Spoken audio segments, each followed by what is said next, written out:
Camarades, ravis de vous savoir nombreux à ce rendez-vous. À cette tribune du Parlement, le secteur minier burkinabé est au rendez-vous. L'édition 2026 du Forum Mine a ouvert ses portes avec une question en filigrane. Comment extraire sans détruire? Sous le patronage du président de l'Assemblée législative du peuple, le camarade Dr Ousmane Bougouma, cette troisième édition place la santé, la sécurité et l'environnement au cœur des débats, comme vous le verrez dans un instant. Reformer sans contrôler, c'est bâtir sur du sable. Une loi votée n'est pas toujours une loi vécue et entre le texte et le terrain, le fossé peut être immense. C'est pour combler ce fossé que la Commission des affaires générales, institutionnelles et des droits humains, la KJDH, passe à l'action à travers un suivi-évaluation de la mise en œuvre des lois et des réformes institutionnelles. À cette tribune du Parlement, focus également sur le tourisme burkinabé qui a de quoi séduire à condition qu'on lui donne les moyens de rayonner. C'est dans cette optique que le Parlement a organisé une session de formation au profit des membres de la Commission du développement durable, la CDD, portant sur la valorisation des sites touristiques et des établissements hôteliers du Burkina Faso. Le président de la CDD, le camarade Alain Diedon-Ien, nous en parle dans l'interview express de cette édition. Voilà pour les titres de cette tribune du Parlement. Merci de nous suivre.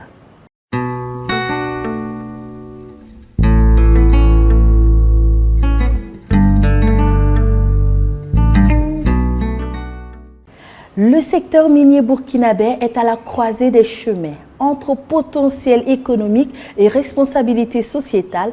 Où placer le curseur? C'est la question au cœur du Forum Mine 2026, placé sous le thème « Santé, sécurité et environnement, libérer le plein potentiel minier ». Organisée par la Chambre des mines du Burkina Faso, cette troisième édition a été placée sous le patronage du président de l'Assemblée législative du peuple, le camarade Dr Ousmane Bougouma. Idrissa Warga, Axel Nicoliaro. Comment développer le secteur minier tout en préservant la santé, la sécurité et l'environnement? C'est autour de cette question qu'ont échangé les participants à la troisième édition du Forum Mine. Placé sous le patronage du camarade président de l'Assemblée législative du peuple, le Dr Ousmane Bougouma, cette rencontre organisée par la Chambre des mines du Burkina Faso a réuni les principaux acteurs du secteur afin de réfléchir aux conditions d'une exploitation minière responsable et durable. Le forum de cette année, qui est organisé autour du thème « Environnement, santé, sécurité, libérer le plein potentiel minier », se veut un véritable cadre de dialogue, de réflexion stratégique, de partage d'expériences et de promotion des bonnes pratiques en lien avec l'environnement, la santé et la sécurité dans le secteur minier. Patron de cette troisième édition, le président de l'Assemblée législative du peuple a rappelé que le développement du secteur minier doit s'accompagner d'une attention particulière aux questions de santé, de sécurité et de protection de l'environnement.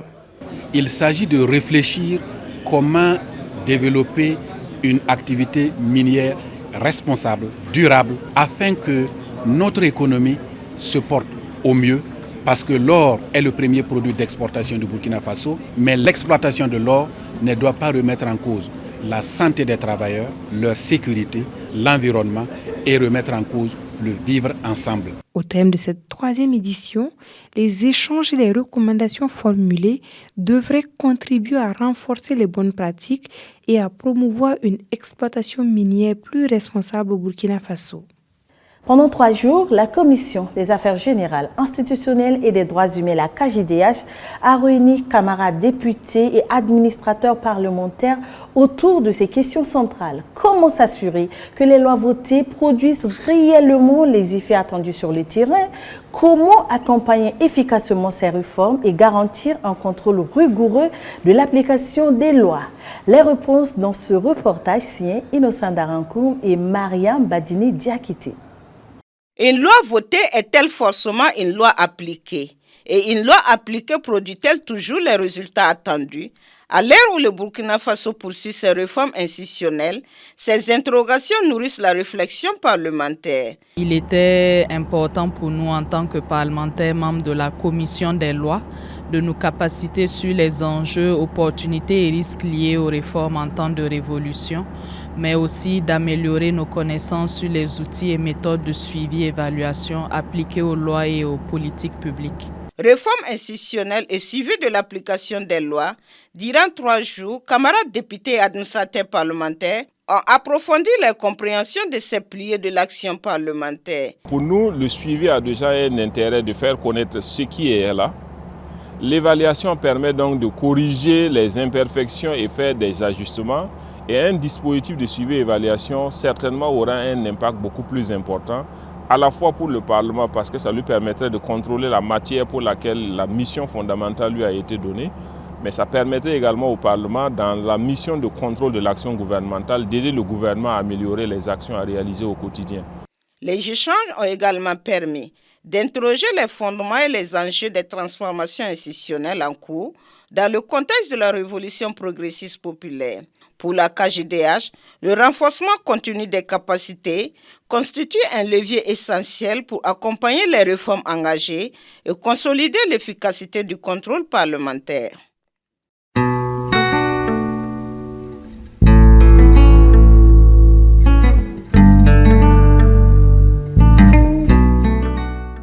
Secteur stratégique pour l'économie, vitrine du patrimoine culturel, moteur de création d'emplois, le tourisme occupe une place de choix dans les priorités de développement. Consciente de ces enjeux, l'Assemblée législative du peuple a organisé une session de formation au profit des membres de la Commission du développement durable, la CDD. Cette initiative vise à renforcer les connaissances des camarades députés afin de leur permettre d'accompagner à travers leur mission législative et de contrôle de l'action gouvernementale les politiques de développement du tourisme national. Nous en parlons dans cette interview express avec le président de la CDD, le camarade Alain Diedon Ian.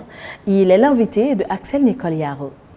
L'Assemblée législative du peuple a organisé du 23 au 25 juin dernier une session de formation au profit des membres de la Commission du développement durable sur la valorisation des sites touristiques et des établissements hôteliers du Burkina Faso. Quel est l'objectif de cette session de formation et pourquoi il est important, malgré le contexte sécuritaire, de continuer à promouvoir le tourisme au Burkina Faso? Nous avions découvert que le Burkina Faso avait un patrimoine culturel et touristique avec des paysages naturels exceptionnels qui donnent envie d'aller voir. En 2016, l'inventaire avait noté 1080 sites ou attraits touristiques. C'est considérable. Dont 602 sont naturels, 153 des sites culturels et puis les 325 sont mixtes. C'est un secteur qui est très dynamique, mais c'est un secteur qui est hautement sensible aux crises. Mais ce que l'on a constaté, ce secteur a été très résilient économiquement à travers le tourisme interne. En 2025, environ 630 000 visiteurs touristes, sur le plan, c'est bien. Voilà, et ça génère des ressources. En 2023, 64 milliards. En 2024, 90 milliards. Et en 2025, c'est environ 100 milliards. Donc vous voyez que c'est un secteur très important qui participe en tout cas pour alimenter l'économie dans notre pays et le développement. Et qu'avez-vous retenu des échanges avec les acteurs du secteur du tourisme et les représentants du gouvernement présents à cette formation?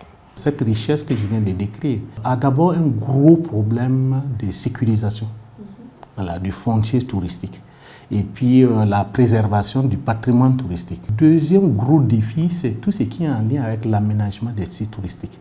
L'autre défi, c'est la promotion de la destination du Burkina Faso. Pendant longtemps, on a peint la carte de notre pays en rouge, découragé tous ceux qui avaient du plaisir à venir chez nous. Mais nous, c'est notre pays. Nous avons du plaisir à vivre au Burkina Faso et nous avons ces sites touristiques, cette richesse immense qui est dans notre pays. Donc il faut développer ce tourisme interne. La grande saison du tourisme interne est actuellement en cours.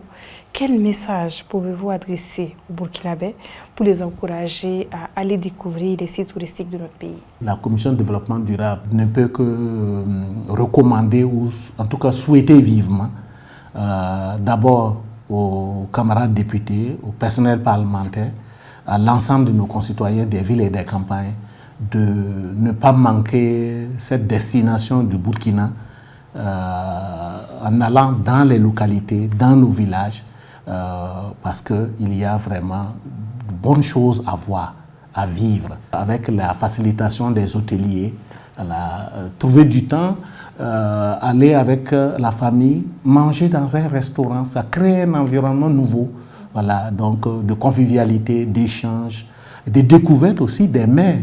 Voilà, donc nous sommes dans une dynamique du consommant local.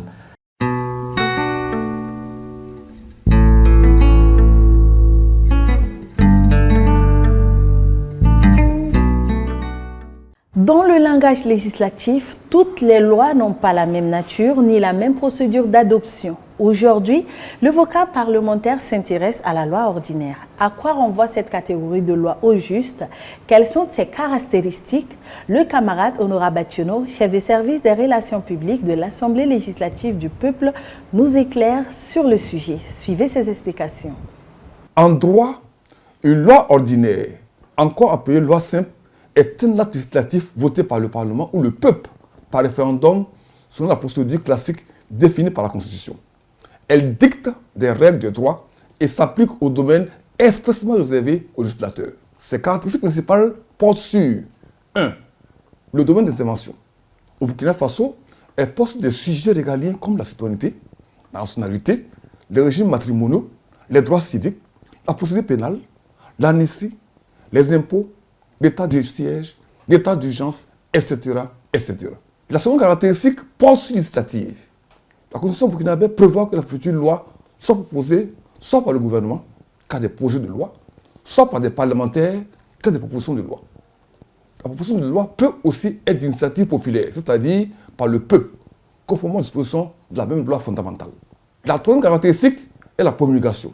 Une fois votée, la loi doit être promulguée par le chef de l'État et publiée au journal officiel pour entrer en vigueur.